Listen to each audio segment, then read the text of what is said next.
Have you ever promised yourself happiness?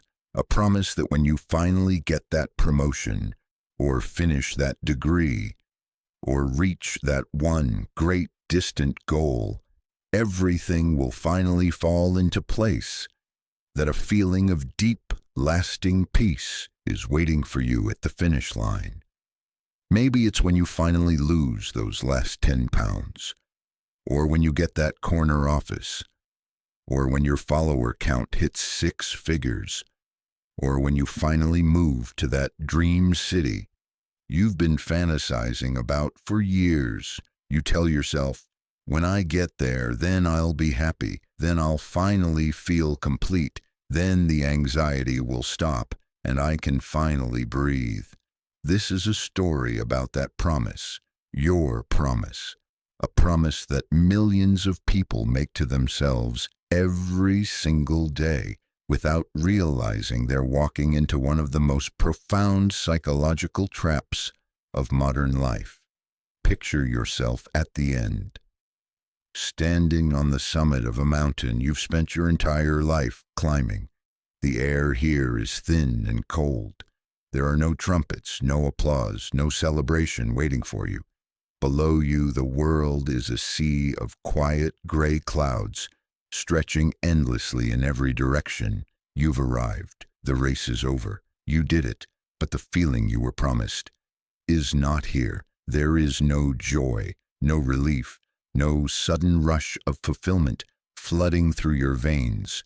Just the thin, cold air and a vast, silent emptiness that seems to swallow everything. The summit is silent, not peaceful, just silent. And in that silence, a terrifying question begins to form. Is this it? Is this all there is? Chapter 1. Your first summit. You weren't always this empty. You remember a time when victory felt real, when accomplishment tasted sweet and pure. It wasn't a mountain back then, it was a small hill. The first project you ever completed, the first compliment you truly earned. Maybe it was the first time you rode a bike without training wheels, or the first story you wrote, or the first meal you cooked that actually tasted good. The first time you created something, built something, achieved something, and thought to yourself with genuine pride, I made this. When you reached the top of that small hill, the sun felt warm on your face. The joy was clean, undiluted, uncomplicated. It was pure. It wasn't a key to unlock the next door. It was the room. It was the destination itself. The feeling wasn't tied to what came next. You weren't thinking about the next goal, the next level, the next achievement. The joy was born purely from the struggle of the climb itself, from the process, from the simple act of trying something difficult and succeeding. A small victory, perhaps. Others might have barely noticed it, but it was yours.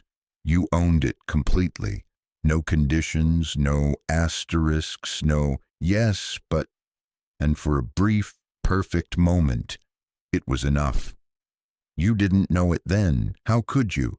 But that feeling, that pure, unburdened sense of accomplishment, was the very thing you would spend the rest of your life chasing, climbing higher and higher mountains and never quite finding again. Because something shifted after that first hill. Something subtle, but devastating. You learned that achievements could make you feel good. And your brain, brilliant and broken in equal measure, decided to turn that into a formula for happiness. Chapter 2. The Moving Horizon. From the top of that first hill, you could see another, larger one on the horizon, and your mind, a novelty-seeking, pattern-recognizing, never-satisfied machine, by evolutionary design, began to whisper. It told you that the small joy you felt was pleasant, sure, but temporary, fleeting, child's play. It told you that true satisfaction, the kind that lasts, the kind that doesn't fade after a few days or weeks, was waiting for you over there on that bigger summit. That's where the real achievement lives, the voice whispered. That's where you'll finally prove yourself. That's where happiness is waiting. So you began to climb again, this time with more determination, more focus, more sacrifice. When you reached the top of the second hill, you felt a flicker of the same joy, but it was weaker this time, shorter, more muted, because as soon as you arrived, before you could even catch your breath, your eyes were already on the horizon, where a true mountain now stood, massive, imposing, challenging, and the whisper returned. That's the one. That's where it really counts. This is the beginning of the trap. Psychologists call it the hedonic treadmill, and it's one of the most well-documented phenomena in happiness research. You run faster and faster, achieve more and more, climb higher and higher, just to stay in the same place emotionally. The moment you reach the goal, your brain recalibrates. The extraordinary becomes ordinary. The achievement that once seemed impossible becomes your new baseline, your new normal. And the goalpost? It moves every single time. And the joy you were promised, the peace you were chasing, it moved with it. Your happiness was no longer anchored in the present moment. It was perpetually deferred to some future version of yourself. It became a hostage held captive at the next summit and the next, and the one after that. The horizon was always moving, and you were always one mountain behind the feeling you desperately wanted to catch. Always one achievement short of enough. Always one promotion away from peace.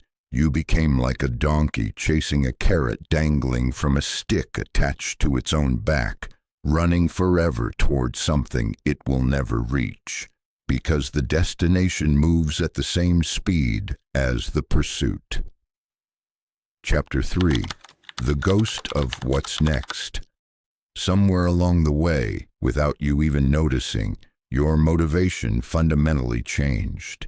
You were no longer climbing because of the passion that pulled you forward, that genuine curiosity, that love of the craft, that intrinsic joy in the process itself. You were now climbing because of the fear that pushed you from behind. A ghost began to haunt you, an invisible presence that followed you everywhere. The ghost of what's next. It whispered in moments of silence. When you sat down to rest, it asked, "Shouldn't you be doing something productive?" When you achieved something, it immediately asked, "Okay, but what's next?" When you took a day off, it made you feel guilty, lazy, like you were falling behind some invisible race you didn't remember entering. It made rest feel like failure. It made a day without measurable progress feel like a day wasted.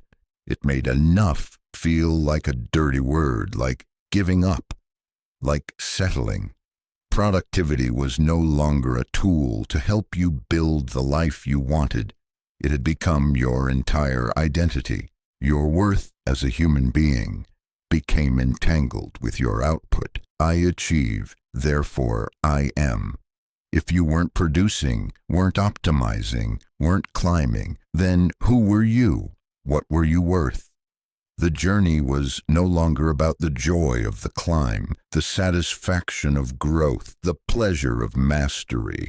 It was about escaping the terrifying emptiness you felt whenever you stood still, about outrunning the creeping sense that without your achievements, you might be nothing. And the modern world, it fuels this ghost, it feeds it, fattens it. Social media shows you endless highlight reels of other people's successes, making you feel like you are falling behind.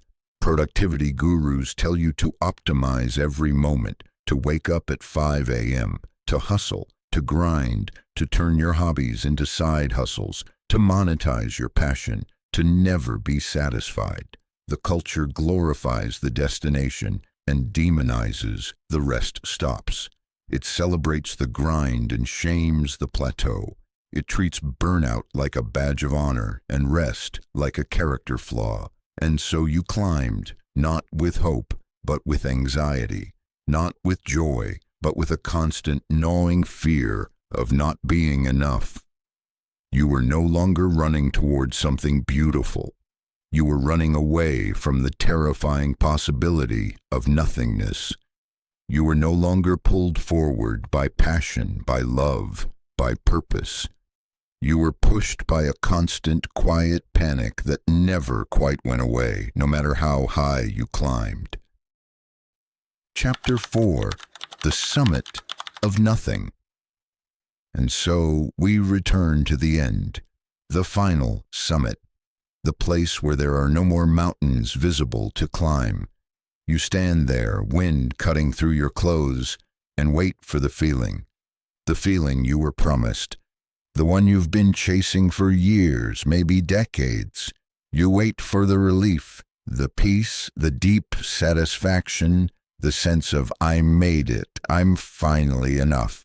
But it doesn't come. The great irony, the cruel cosmic joke is this: the very thing you had spent your life running from, that feeling of silent emptiness, that fear of being nothing, was waiting for you at the finish line. You had outrun it through every valley, over every peak, across every plateau.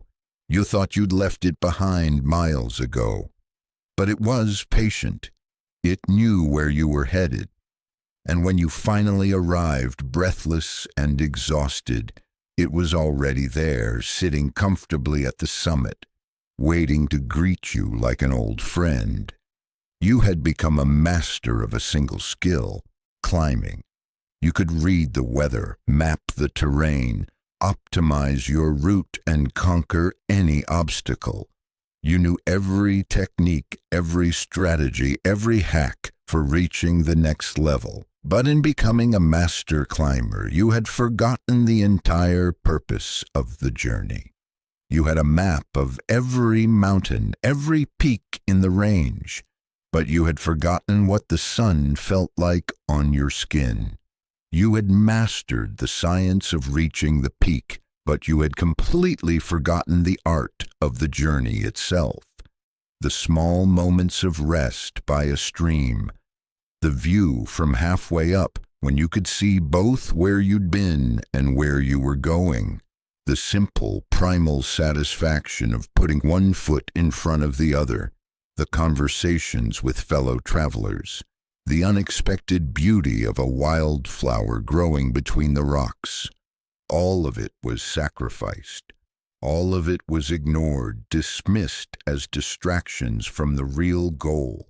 All of it was traded for a destination that turned out to be a void. The tragedy was not that you failed. The tragedy was that you succeeded. You got everything you thought you wanted. You checked every box. You hit every goal. You became exactly who you said you wanted to become. And it was hollow, because you had become so good at climbing, so focused on the next peak, so obsessed with the destination, that you had completely forgotten why you started climbing in the first place. Was it ever really about the summit? Or was it always about the feeling you had on that first small hill? That pure, uncomplicated joy of simply being alive and capable and engaged with something that mattered to you. Chapter 5: The Art of the Plateau. Your first impulse, standing on that cold summit with nothing but emptiness greeting you, is panic. The urge to jump, to descend as quickly as possible, to find another mountain range, another goal, another challenge, another chase to distract you from this unbearable silence. Because silence means confronting the question you've been avoiding your entire life. Who am I when I'm not achieving? What am I worth when I'm not climbing? But what if, and hear me out, What if, for the first time in your life, you did the hardest, bravest, most counterintuitive thing of all? What if you did nothing? What if you simply sat down, right there on the cold summit? What if you watched the gray clouds drift below you, felt the cold air fill your lungs, and let the emptiness be without trying to fix it, fill it, or run from it? What if you stopped treating stillness like failure? At first, it would be excruciating. Every fiber of your being would scream at you to move, to do something, to be productive, to find the next goal. The ghost of what's next would shriek in your ear. But if you stayed, if you sat with the discomfort, if you stopped, then slowly, almost imperceptibly, a strange thing would begin to happen. As you stopped frantically searching for a new peak, you would start actually noticing the view. Not the view ahead, not the next mountain range, but the view right here, right now, all around you. A subtle hint of blue would begin to return to the gray sky. A faint patch of green would appear on a distant slope. The clouds would part just slightly, and you'd see the sun for the first time in years, not as something to reach, but as something to simply experience. The world, which had been drained of all color by your constant striving, by your perpetual future focus, would begin to slowly regain its vibrancy, its texture, its life, now that you were finally, truly still enough to perceive it. You might notice that your body is tired, really tired, that you've been running on stress hormones and caffeine for longer than you can remember, that you haven't actually rested, truly rested, in years.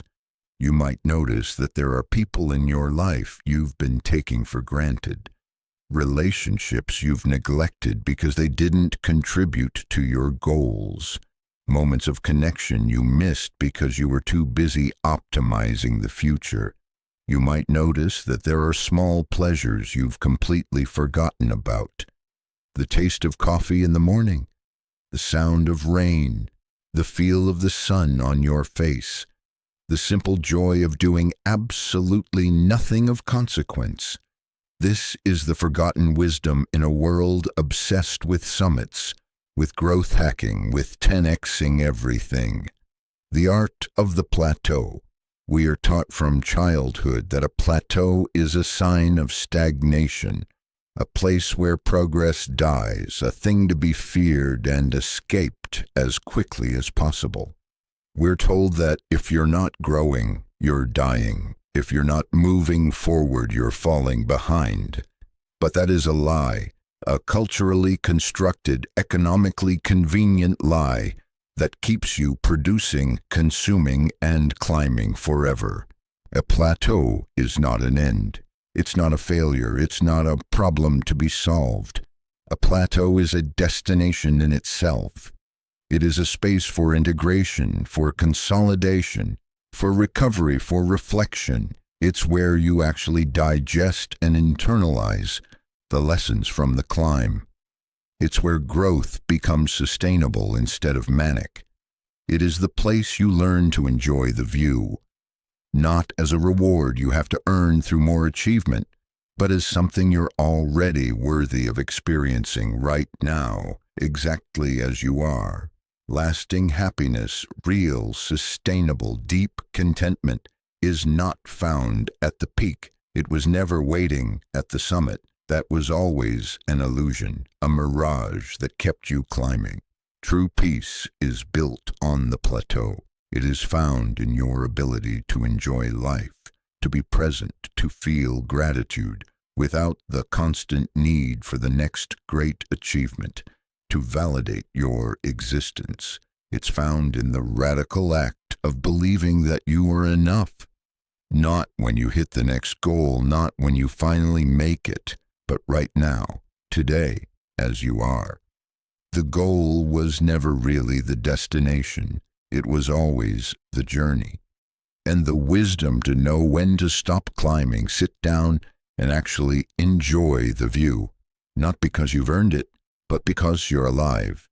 And that in itself is enough. The music fades slowly, a long contemplative pause. So here's the question I'll leave you with. What if the summit you've been chasing your entire life was never meant to be reached?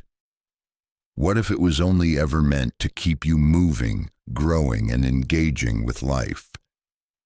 And what if the real achievement, the only one that actually matters, is learning when to stop running and start living?